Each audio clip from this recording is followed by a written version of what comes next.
Hemos estado viendo una introducción al Antiguo Testamento. Vimos una introducción también al Pentateuco. Y ahora estamos viendo, hoy nos toca ver una breve introducción al libro de Génesis. Porque queremos ver cada uno de los libros de la Biblia de una manera detallada, pero estamos introduciendo los primeros.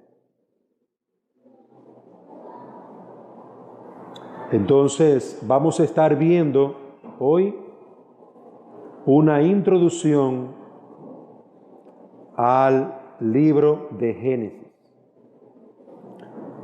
El libro de Génesis, vaya conmigo por favor primero al Éxodo capítulo 24, Éxodo capítulo 24, versículos 4 al 7.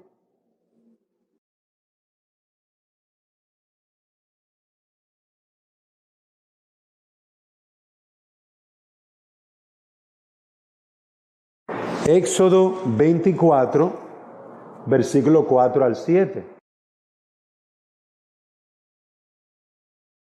Nos dice la palabra, y Moisés escribió todas las palabras del Señor. Levantándose muy de mañana, edificó un altar al pie del monte con 12 columnas por las 12 tribus de Israel. El versículo 4, hermano, observen que Moisés escribió todas las palabras del Señor. Nosotros tenemos en el libro de Génesis, en el libro de Éxodo, Levítico, Número y Deuteronomio, las palabras que Moisés escribió. Es decir, en la introducción en la introducción del Pentateuco la semana pasada, veíamos que Dios había dictado estas enseñanzas, leyes, había dictado a Moisés instrucciones claras de cómo adorar a Dios. Y Moisés también había escrito por todos los trayectos que Israel había caminado. Todos esos registros, Moisés lo fue escribiendo en libro. Versículo 7. Génesis, Éxodo 24, 7. Luego tomó el libro del pacto y lo leyó a oídos del pueblo. Observe, hermano, cómo en el versículo 4, él escribe las palabras que el Señor le entregó a él, pero luego en el versículo 7, él lee el libro del pacto. Ese es otro libro. Por un lado, él escribe una revelación que el Señor le está dando, pero por otro lado, él toma el libro del pacto y entonces lo lee delante del pueblo. Aquí, hermanos, vemos que hay un registro que Moisés fue realizando de los mandamientos, de los estatutos, del pacto con Dios. Son cosas diferentes, mandamientos, estatutos, pactos. Las cosas que vivieron el pueblo en el camino desde el Éxodo hacia Canaán y los 40 años en el desierto. No fue que Moisés duró un año escribiendo.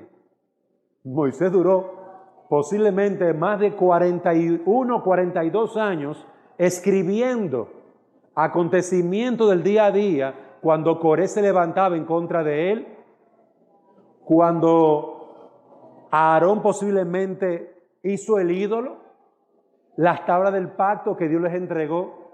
Todas esas cosas fueron libros escritos, que por haberse escrito, hoy nosotros tenemos esos registros en nuestras manos.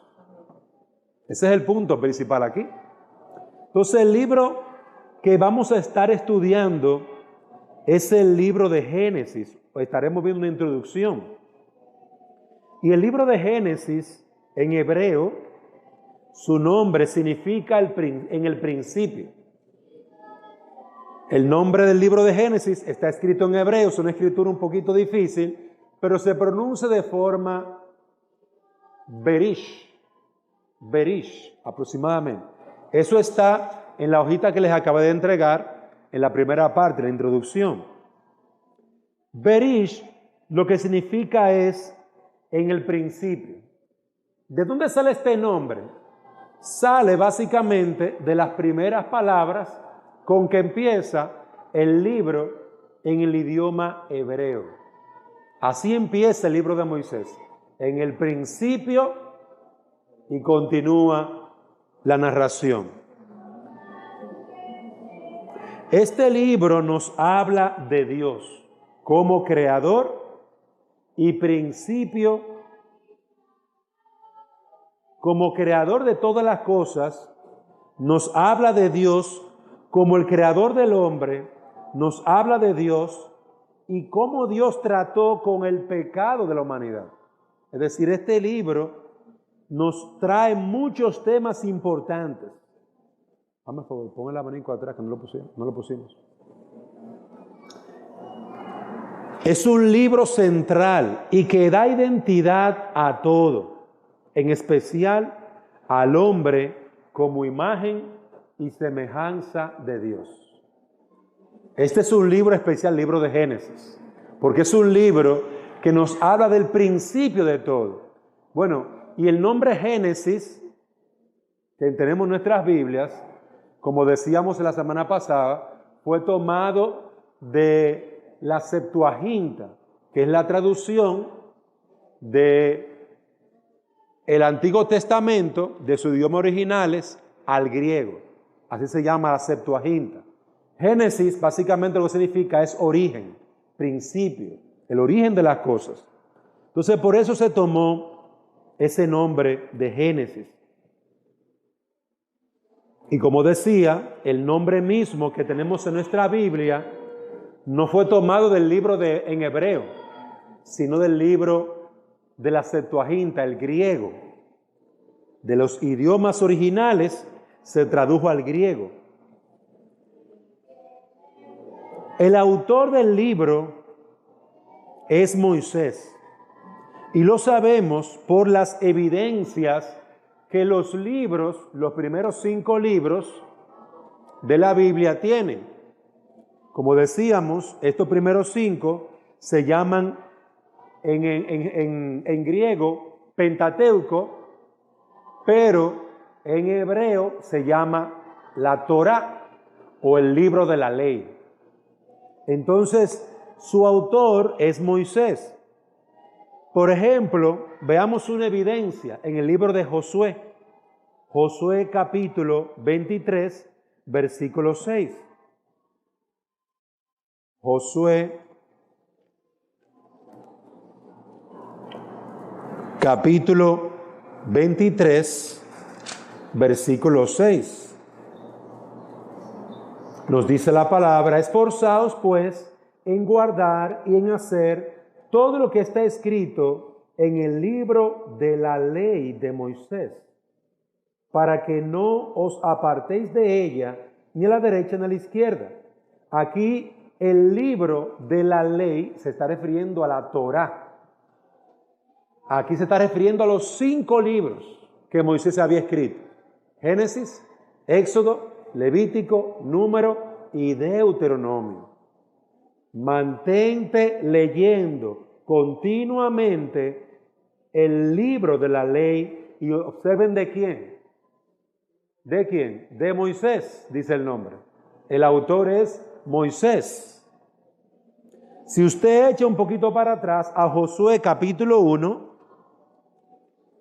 Josué capítulo 1, versículo 7 al 8, Josué 1, 7 al 8, este es el Señor que le habla a Josué. Solamente sé fuerte y muy valiente.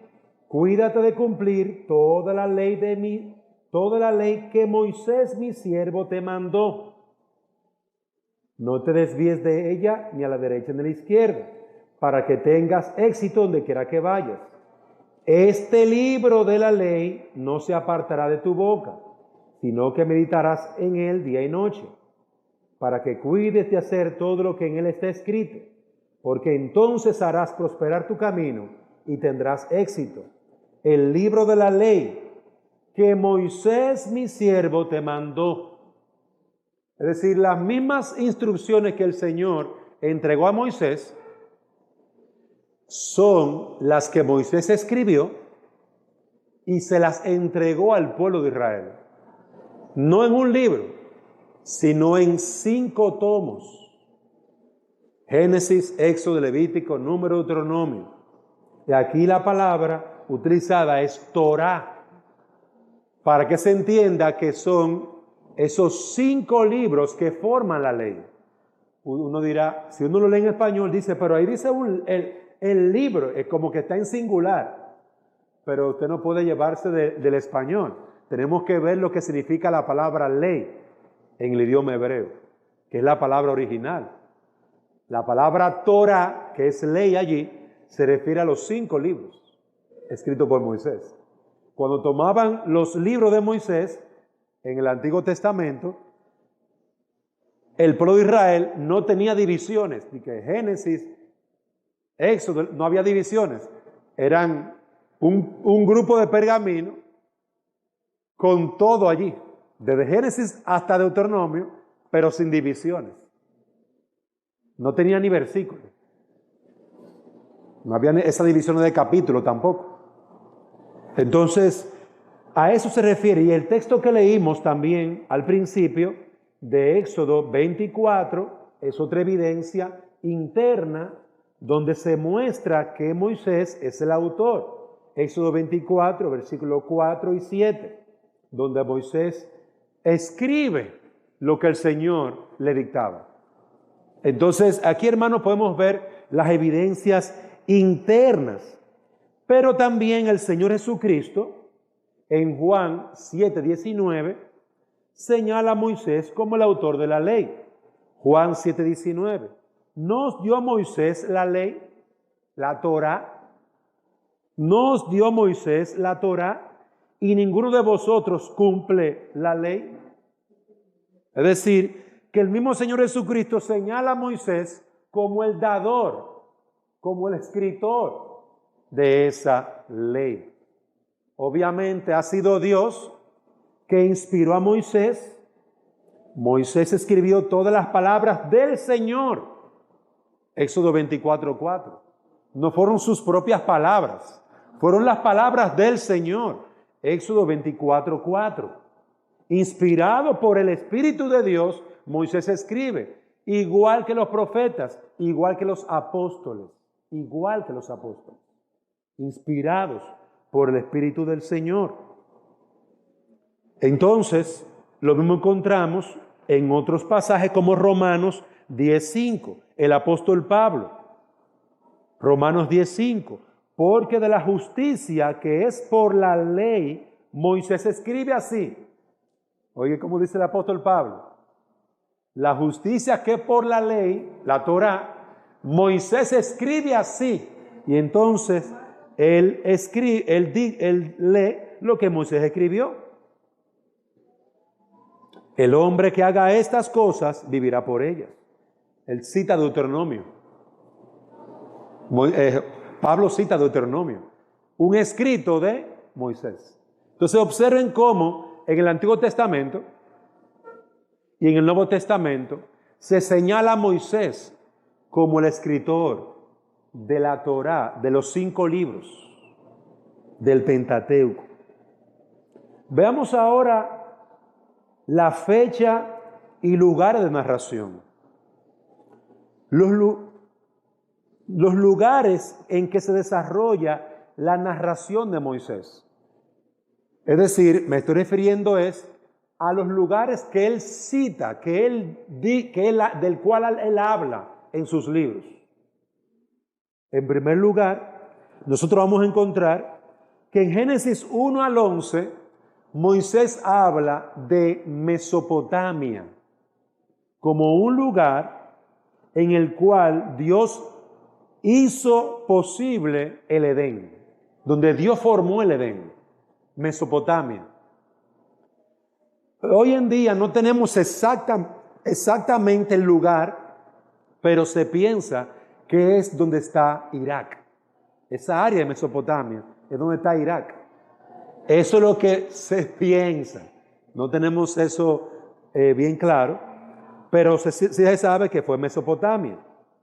Eso en Génesis del 1 al 11. También se narra Génesis, en Génesis del 12 al 36, Génesis desde el 12 al 36, se narra desde Ur, esa área, desde Ur de los Caldeos hasta Canaán. Es decir, una región bastante amplia. Desde Ur de los Caldeos, donde estaba Abraham, esa parte ya saliendo de Mesopotamia, desde Ur de los Caldeos, esa parte saliendo de Mesopotamia, hacia Canaán, caminando hacia Canaán, refiriéndose ya a una extensión más amplia. Recuérdense que Canaán es lo que conocemos hoy como Jerusalén, la Franja de Gaza, Cisjordania. Eso es lo que se conoce como esa parte ahí. Entonces, esa trayectoria tan larga se realizó. ¿Fruto de qué? Fruto del llamado de Dios. Pero también otra división, lo encontramos en Génesis capítulo 37, versículo 50. Génesis 37, 50. Es la tercera división, que allí se narra desde Canaán hasta Egipto. Recuerden que el pueblo de Israel, dirigido por Jacob en ese momento, con sus 12 hijos, fue a Egipto y allí se quedaron en Egipto durante el tiempo de hambruna.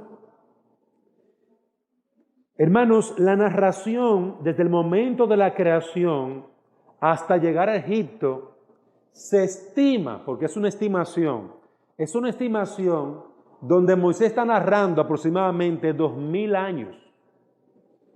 Es decir, desde el momento en que Dios crea al hombre hasta el momento en que Jacob con sus 70 hijos y familiares entran a Egipto, ha transcurrido aproximadamente unos 2000 años.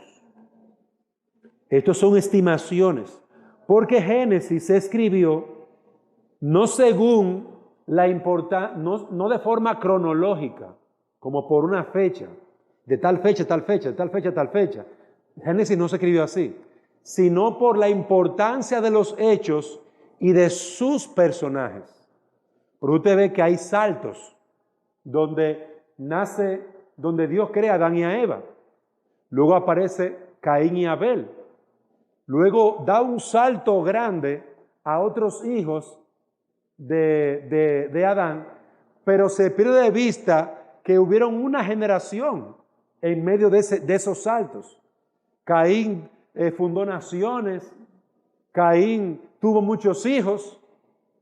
Entonces a veces la gente se pregunta, ¿y con quién se casó Caín? Porque no se narra ninguna hija de Adán y Eva, ninguna hembra. Lo que pasa es que no se narra de forma cronológica en base a fechas o todos los personajes que nacieron, sino en base a hechos. La adoración a Dios que llevaron Caín y Abel, luego la huida de Caín, luego de eso viene la generación, se hablan de las generaciones de Adán, pero no se narran a todas las personas, básicamente a los hombres, básicamente las cabezas, a los patriarcas, es que se narran.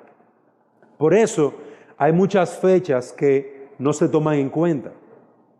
Veamos en segundo lugar el contenido. Hemos visto el nombre del libro, el autor, las fechas estimadas o el tiempo estimado de la narración y los lugares. Veamos brevemente también el contenido del libro de Génesis. El tema central lo podemos ver de dos formas. De una forma literaria. De forma literaria, lo que encontramos es una narración donde revela que Dios es el creador de todas las cosas. se narra el origen de la humanidad, se narra el origen de los pueblos primitivos y también de Abraham y del pueblo escogido por Dios. Es una narración, los primeros capítulos de Génesis es una narración. Dios hizo esto, Dios hizo esto, Dios hizo esto, en base a días, en base a necesidades. ¿Qué pasó entonces con los hombres que Dios creó? Cayeron en pecado. Va narrando los hechos. En segundo lugar, el contenido de forma teológica. De forma teológica, vemos un contenido muy profundo. El libro de Génesis, hermanos, eso es una mina de teología. Porque allí se trata o se revela a un Dios soberano y creador. Eso es lo primero que se encuentra en el libro de Génesis.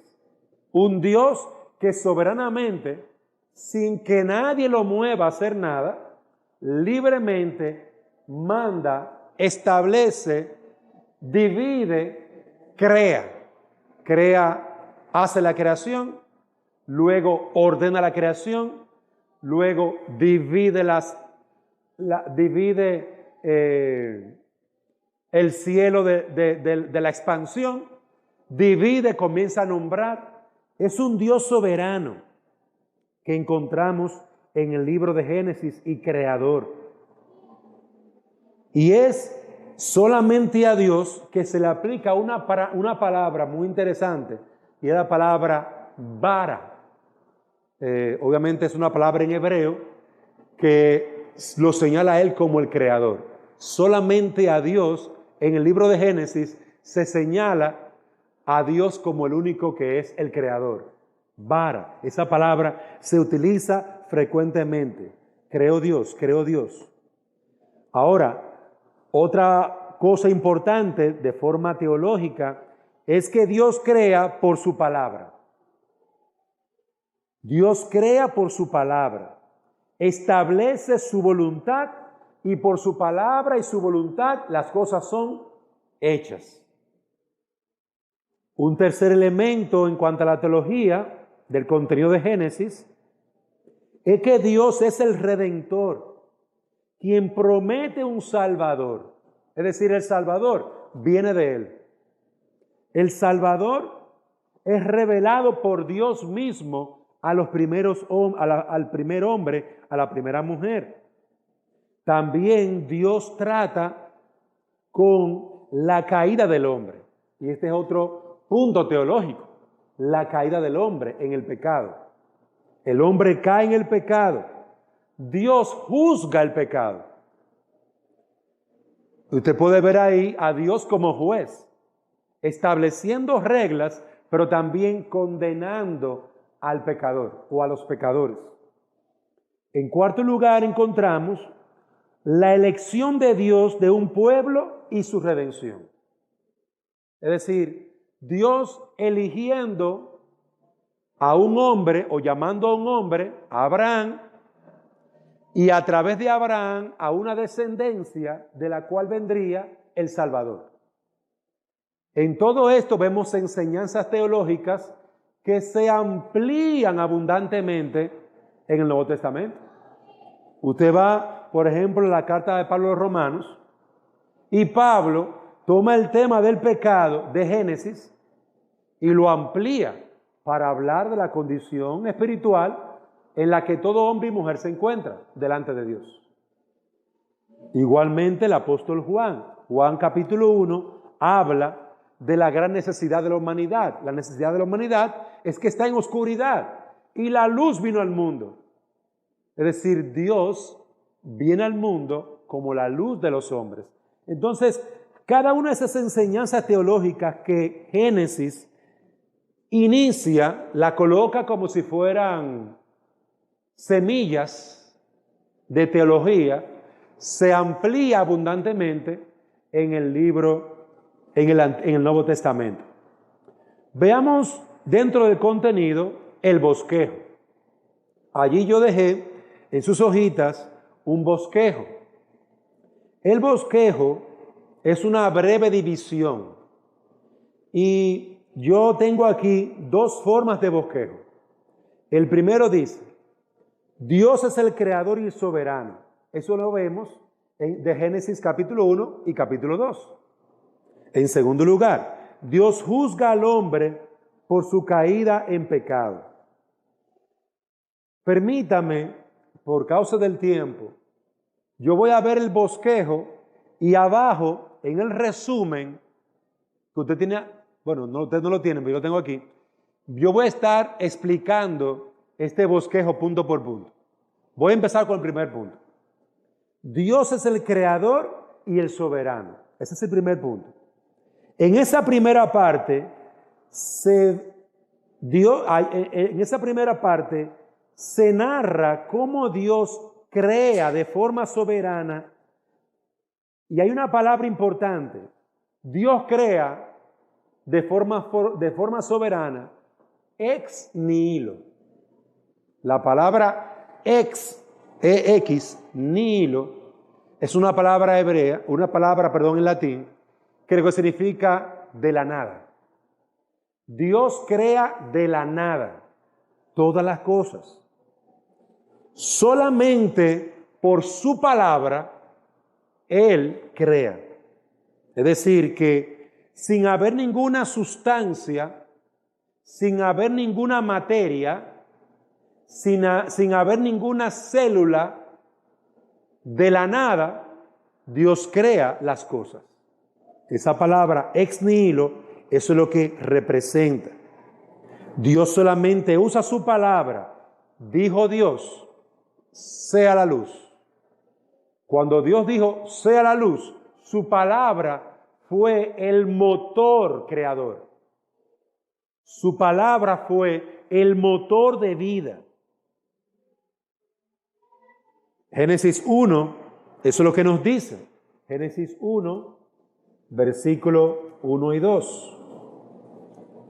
En el principio creó Dios los cielos y la tierra. Y la tierra estaba sin orden y vacía. Versículo 3. Entonces dijo Dios. Observen cómo dice, ¿quién hizo todo? En el principio, Dios creó los cielos y la tierra. ¿Qué había antes de crearse los cielos y la tierra? No había nada. Ex nihilo, de la nada, por el poder de su palabra, por su palabra, Él creó todas las cosas.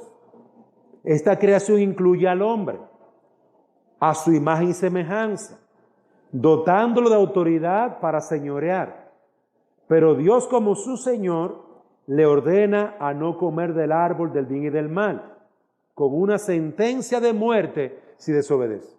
Eso es lo que se narra en Génesis del 1 al 2, en el bosquejo. En el Génesis, en la segunda parte del bosquejo, Génesis 3 al 4, encontramos a Dios juzgando al hombre por su caída en el pecado. Génesis 3 y 4, Dios juzga al hombre por su desobediencia, trayendo sobre él juicio por la maldad cometida. Y de esta manera el pecado, vemos cómo por causa de que el hombre pecó, se extiende a toda la humanidad. Cuando Adán peca, siendo él el primer hombre, Adán y Eva, siendo ellos los primeros hombres, entonces sus hijos nacieron dañados por el pecado. Sus hijos nacieron corrompidos por el pecado. Su naturaleza cambió. Ya eran enemigos de Dios. Estaban en contra de la voluntad de Dios. De esta manera, Dios juzga el pecado de ellos. Dios los saca del Edén.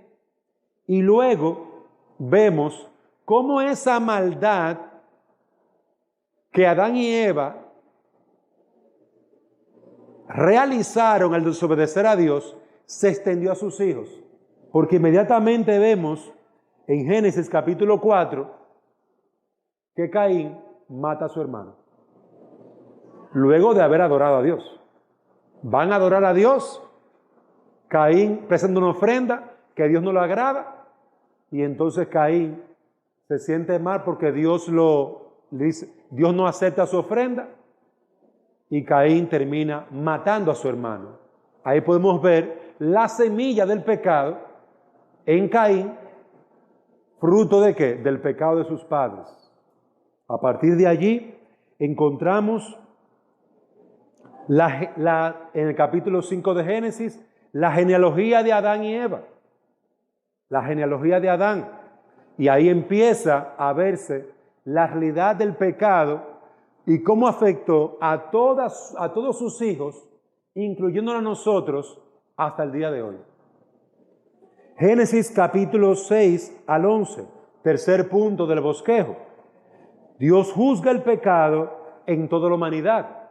Es interesante ver que Dios en Génesis 3 juzga el pecado de Adán y Eva, de un hombre y de su esposa. Pero luego en Génesis 6, Dios pasa a juzgar el pecado en toda la humanidad. El pecado de Adán y Eva no se quedó ahí, sino que se traspasó a todos sus hijos. Y ahora todos sus hijos se separan de sus padres y se entregan a una vida de pecado. Génesis 6 narra esto. El mundo es juzgado por Dios y por su pecado, en Génesis 6, 7, 8 y 9, Dios trae el diluvio y destruye a todo el mundo, incluyendo a los animales y a lo creado. El único que se salva es Noé y sus 3 hijos, Sem, Jafet y Can. Sem, Can y Jafet. Cuando luego de pasar el diluvio, Génesis 7, 8 y 9, en Génesis 9, el capítulo 9 de Génesis, entonces Dios hace un pacto con Noé, con los hijos de Noé y con la creación, de no destruir más el mundo a través de un diluvio. Entonces, de esa manera, Dios hace un pacto y a partir de los 3 hijos de Noé, ya pecadores, Sem, Can y Jafet, ellos comienzan a tener hijos y a partir de esos 3 muchachos comienza nuevamente a procrearse y a crecer la humanidad. Recuérdense que el diluvio vino y destruyó todo lo que estaba vivo, a excepción lo que estaba dentro del arca. Adán y Eva traspasan su pecado a sus hijos son destruidos por el juicio de Dios, quedando solamente Noé y sus 3 hijos, Sem, Can y Jafet, y de esos 3 hijos, entonces se comienza nuevamente la procreación de la humanidad, comienza nuevamente la humanidad a multiplicarse. De ahí usted ve que aparece en Génesis capítulo 12 que de uno de esos 3 hijos de Noé, llamado Sem, es que nace Eb, hijo de Sem, y de Eb viene Abraham. Por eso es que se le llama a la descendencia de Abraham y a ese grupo que salió de Sem, se le llaman semitas, porque vienen de Sem, hijo de Noé. Las lenguas semitas. Las lenguas semitas son la lengua que viene de los hijos de Sem, hijo de Noé. También nosotros encontramos a los descendientes de Can, a los descendientes de Jafet, Can, de donde viene el pueblo de Canaán, y así cada pueblo tomaba el nombre de su padre para denominarse o llamarse. Algunos estudiosos dicen que por eso se le llamó a los hijos de Abraham hebreos, porque el padre de Abraham era Eb, de donde viene la palabra hebreos. Otros dicen que como Sem y Eb y Abraham cruzaron el río, entonces la palabra hebrea que significa, que significa cruzar el río, esa es la palabra hebreo.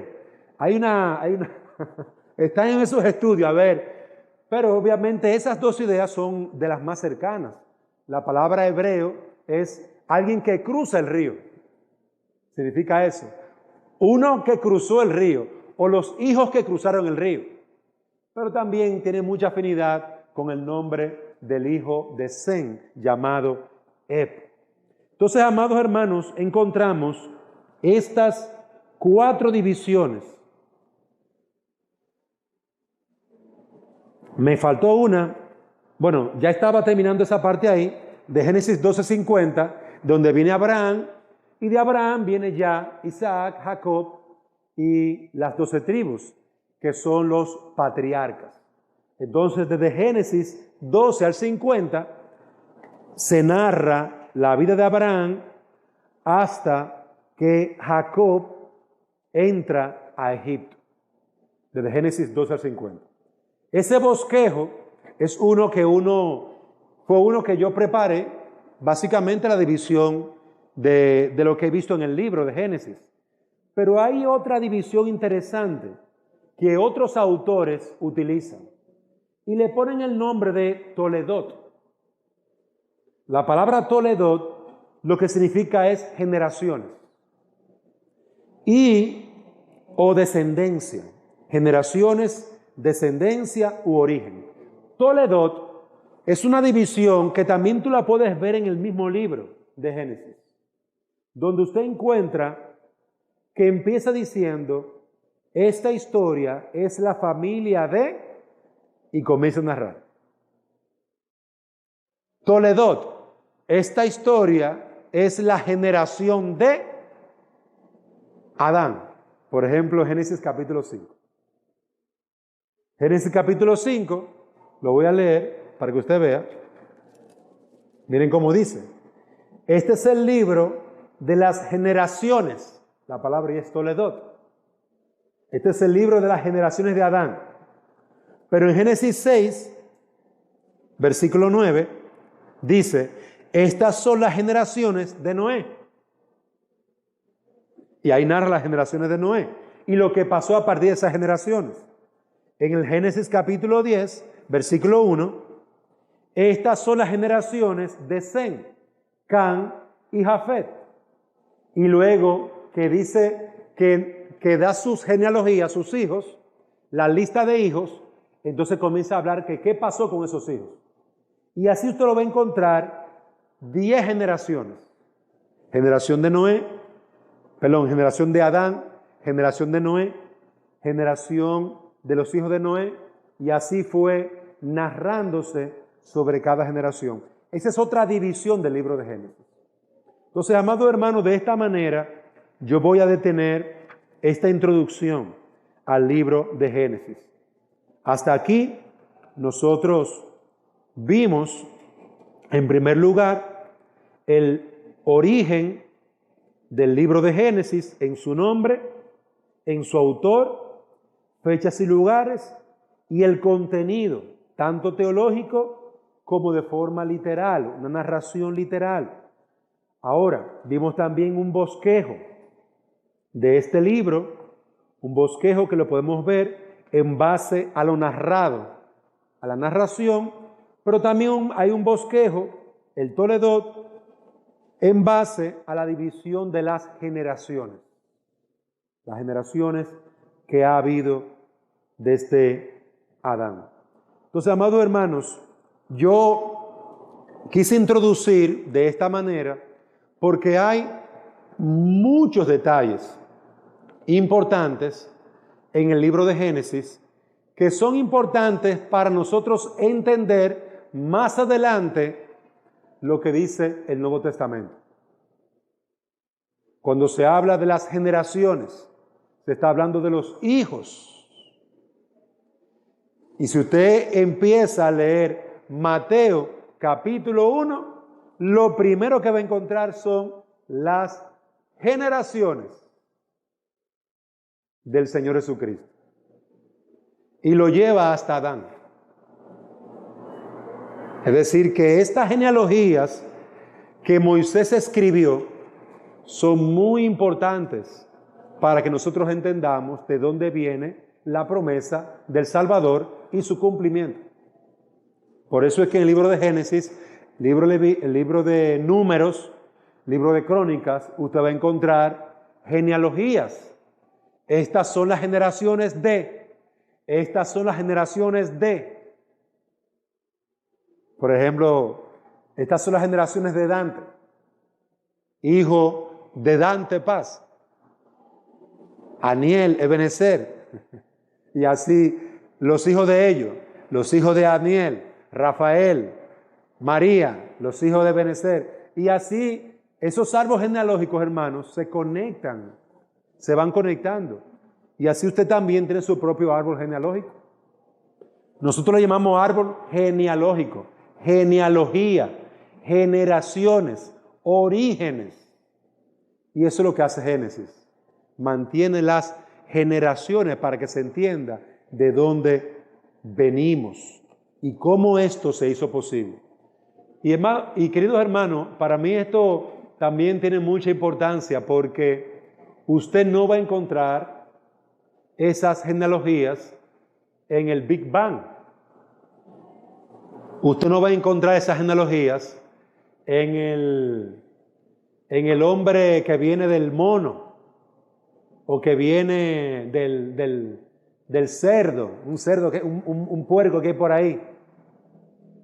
No va a encontrar nada de eso, porque lamentablemente son teorías que no tienen como evidencia la enseñanza de la palabra de Dios. Son teorías que el hombre ha creado de su propia imaginación. Porque lo peligroso de todo esto es que se trata de la imaginación. Pero como leímos a nosotros aquí, en Éxodo capítulo 24, lo que Moisés escribió no fue fruto de su imaginación, sino de lo que Dios le dictó a él. Una cosa es la imaginación del hombre y otra cosa es lo que Dios dictó a Noé. El Espíritu Santo inspiró a Noé para que él escribiera hasta el día de hoy. Entonces, amados hermanos, yo pienso que la evidencia bíblica es abundante para nosotros poder tomar una decisión. ¿En qué tú crees? ¿En el Big Bang, donde el hombre se inventa que hubo posiblemente una explosión y del cual hablan que hay una materia eterna? Es decir, hay algo eterno, una materia en el espacio, de donde se crea todo. Pero nosotros decimos, no es la materia la creadora, es Dios el creador. Y nos creó a su imagen. La gente que cree que es una materia en el universo, entonces lleva eso al mono. Entonces el hombre viene de un animal, de un mono. Pero nosotros decimos no. Es un diseño inteligente de un Dios inteligente. Y nuestra imagen no es la del mono. Nuestra imagen es la imagen de Dios. Si usted quiere parecerse un mono, allá usted. Yo tomo la evidencia bíblica y digo, mi imagen es la imagen de Dios. Hermano, y tenemos una evidencia bíblica, que es lo más importante. Que Dios nos ayude, amados hermanos, a poder mirar la evidencia y conocer que Dios se ha revelado por ella. Vamos, hermanos, a orar. Padre, queremos darte gracias por tu palabra, implorándote que tú nos ayudes y bendigas. Guíanos por tu Espíritu y derrama gracia sobre gracia en nuestros corazones. Que estas evidencias de tu palabra puedan guiarnos a la verdad para gloria tuya. En Jesús te lo pedimos. Amén.